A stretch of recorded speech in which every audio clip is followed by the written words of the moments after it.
Hello लोगोफोर, नोंथांमोननो दिनै आं खिन्थागोन जे कन्टेन्ट मनेटाइजेशन टुलखौ जाय बिथांमोना मोनदों बे टुल्सनि बेनिफिटआ मानिफ्राय नोंथाङा आर्निं खालामनो हायो आरो नोंथाङा बे कन्टेन्ट मनेटाइजेशन टुलखौ मोनदोंबा जोबोद मोजांनि बाथ्रा, नोंथाङा गोबां मोजां ताग्रा आर्निं खालामनो हासिगोन। आरो जाय बिथांमोना कन्टेन्ट मनेटाइजेशन टुलखौ दाबो मोनाखै, अब्ला नोंथांमोना माबोरैहाय खम समावनो थाबैनो मोननो हागोन बे भिडिअनि गेजेरजों आं नोंथांमोननो खिन्थालांगोन। भिडिअखौ फार्स्टनिफ्राय लानानै जोबजासिम नायलां। जाय बिथांमोना कन्टेन्ट मनेटाइजेशन टुलखौ मोनाखै, सिन्था खालामनाङा, नोंथाङाबो थाबैनो मोनगोन।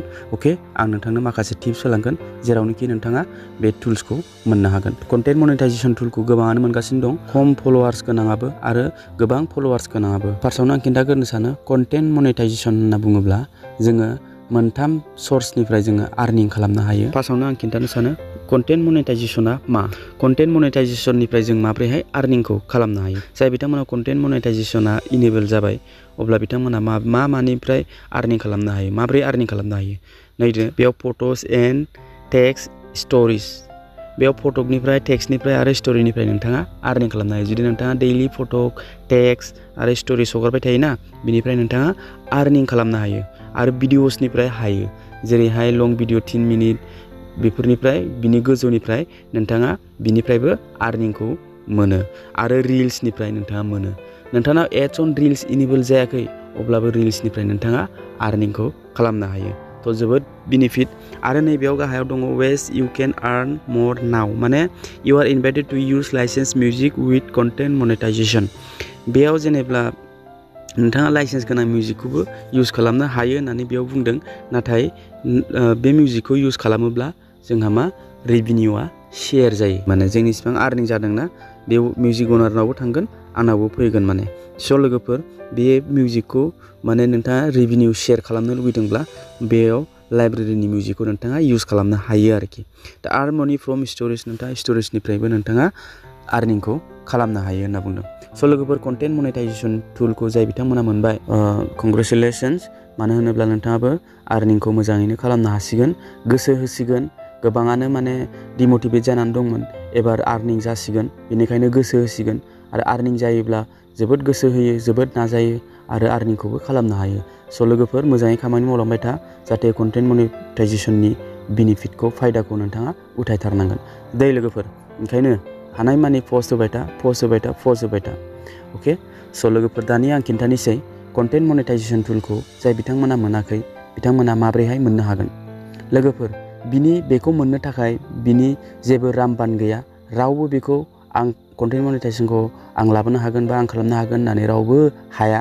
आरो बे फेसबुकनि जिथु मेटा AI सिस्टेम, बेसो माने प्रभाइड खालामो, माने बेसो सार्च खालामो, माने सोर बायदिया एक्टिभ दं फेसबुकआव, सोर बायदिया बिराद मोजां पारफर्म खालामगासिनो, रेगुलार माने खामानि मावगासिनो फेसबुकआव, बैफोरबायदिखौ माने सिलेक्ट खालामो। बिनि उनाव बे कन्टेन्ट मनेटाइजेशन टुलखौ हरो। बिदि नङा जे दिनै आङो पस्ट होबाय, दिनैनो खनसेनो साननै सानथामनि पस्टखौ होखाबाय, बिनिफ्राय साननै सानथाम आं पस्टखौबो होआलासिनो थानोसै, बेबायदि नङा। माने दैलि AI सिस्टेमा माने गिदिंबाय थायो, नायबाय थायो, माने एकदमबारे नायबिजिरबाय थायो, सोर माबायदि पस्ट होदों, सोर अरिजिनेल कन्टेन्ट हगारदों, सोर आनअरिजिनेल कन्टेन्ट हगारदों, सोर माबायदि स्केम खालामदों, सोर माबायदि पस्ट होदों, बेखौ माने सिस्टेमा माने एकदमबारे अट'मेटिकलि माने AI आ नायबिजिरबाय थायो लोगोफोर। स' लोगोफोर, नोंथाङा साननो नाङा जे आं कन्टेन्ट मनेटाइजेशनखौ मोनला, आङो इसिबां पस्ट होबाबो होननानै। AI नि नोजोराव नोंथाङा गोग्लैथ'वाखैबो जानो हागौ, नाथाय बबेबा समाव जे नोंथाङा कन्टेन्ट मनेटाइजेशनखौ मोनगोन, मोननायनि लामायानो बेनो लोगोफोर, जे नोंथाङा दैलि पस्ट होबाय थानांगोन। दैलि खेबसेबो मिस खालामनाङा, चेलेन्ज लानांगोन नोंथाङा। 30 दिनाव आं 30टा पस्ट होगोन होननानै चेलेन्ज लानांगोन आरो चेलेन्ज मथे खामानिखौ मावनांगोन लोगोफोर। नोंथाङा गावखौनो थगायनो मोननाय नङा, हार मानिनो मोननाय नङा। चेलेन्ज इज चेलेन्ज। नोंथाङा उन्दुआलासिनोबाबो बा जानायखौ दसेबाबो दोन्थ'नानै नोंथाङा पस्ट होथारनांगोन। बेबायदि चेलेन्ज मोनसे टारगेट बानाय, दिमागाव माइन्डआव सेट खालामनानै लाखा, डायरियाव नट खालामनानै लाखा। आं दैलि भिडिअ हगारगोन, दैलि आङो फेसबुकाव पस्ट होबाय थागोन, नेक्स्ट मासाव आरो 30 दिन आङो पस्ट होबाय थागोन होननानै नोंथाङा नोंथांनोबो हरगोन। लोगोफोर, भिउसनि गोनांथि गैया। नोंथाङा भिउस फैयाखै होननानै डिमटिभेट जायोना, भिउस फैलायनाङा, भिउस उनाव जाबाय थागोन। अके, नोंथाङा जेब्ला पस्ट होबाय थागोन ना, एक्टिभ थागोन ना भिउसआ बियो हारसिं फैबाय थागोन फलोवार्सआ हारसिंनो फैबाय थागोन उनाव नोंथांनि पस्टखौ मोजां मोनोब्लानो सोरबा सासेया लाइक खालामदावब्लानो बैबो खालामदावब्लानो गासैबो खालामो नोंथांनि पस्टखौ बबेबा रिल्सखौ बबेबा भिडिअसखौ फेसबुकआ रिकमेन्ड खालामो जेब्ला रिकमेन्ड खालामगोन जेब्ला नोंथाङा अब्ला भिडिअआ भिउस जागोन फल' फैगोन आरो भाइराल जागोन बेफोरबायदि आरोना जिखुनु नोंथाङा बे आंना मानो दाबो भाइराल जायाखै भिडिअसफ्रा बा आंना मानो फलोवार्स फैयाखै भिउस फैयाखै बेफोरबायदि साननाङा नोंथाङा पस्टल' होबाय थाग्रो बिनि उनाव जेब्ला कन्टेन्ट मनेटाइजेसन टुला इनेबल जागोन बिनि सिगां गुबुन टुल्सआबो इनेबल जानो हागौ मेटार खालामा जे कन्टेन्ट मनेटाइजेसन जाथारनांगौ होननानै नोंथाङा मोनसे बिदिनो इनेबल खालामबाय थानो हागोन नाथाय पस्ट खालामनायखौ गारनाङा आरो गोनांथि नङा जे लाइभ फैनो होननानै गोबाङानो बुङो माने लाइभ फैबासो इनेबल जायो होननानै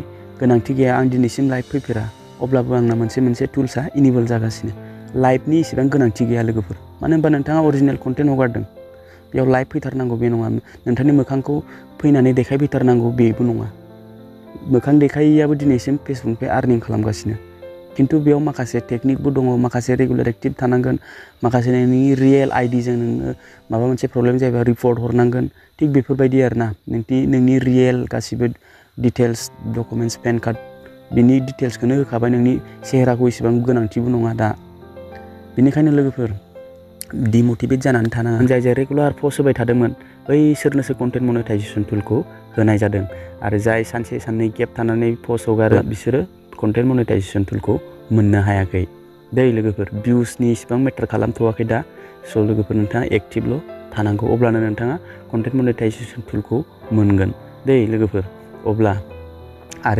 आरो मोनसे खोथा आं बुंनो सानो नोंथांमोना फेसबुकखौ ग्र' खालामनो थाखाय बा फेसबुकाव गोबां फलोवार्स मोननो थाखाय भिउस मोननो थाखाय नोंथाङा गोबाङानो गुमरा खालामगासिनो जे स्टार चेलेन्ज लानांगौ स्टार हरनांगौ नोंबो फलोवार मोनगोन मागोन बेफोरनि माबायाव नोंथाङा गोजावनाङा दै लोगोफोर नोंथाङा जाय फल' खालामो जाय भिउस नोंथांनि भिडिअखौ नाया नोंथाङा डिमटिभेट जानाङा नोंथाङा नाजाबाय था रावनोबो थाइसेबो नोंथाङा स्टार हरनाङा दै नोंथाङा उनाव लासैनो मिथिगोन बिनि सायाव आं मोजाङै एक्सप्लेन खालामनानै भिडिअ लाबोगोन स्टार चेलेन्ज लानो नाङा स्टार चेलेन्जखौ जेबो बेनिफिट गैया बेहाय अके स' आइ हप नोंथाङा बुजिबाय जानांगौ स' भिडिअआ बेखिनियावनो भिडिअखौ मोजां मोनोबा लाइक खालामदो आरो आंनि चेनेलाव फार्स्ट टाइम फैदोंब्ला चेनेलखौबो साबस्क्राइब खालामनानै बेलनि अल नटिफिकेसनखौबो अन खालामनानै होदो जाहाथे बेफोरबायदि इनफरमेटिभ भिडिअ नोंथांमोना नुबाय थानो मोनो अब्ला भिडिअ बेखिनियावनो लोगो मोनगोन next video tata bye bye and take care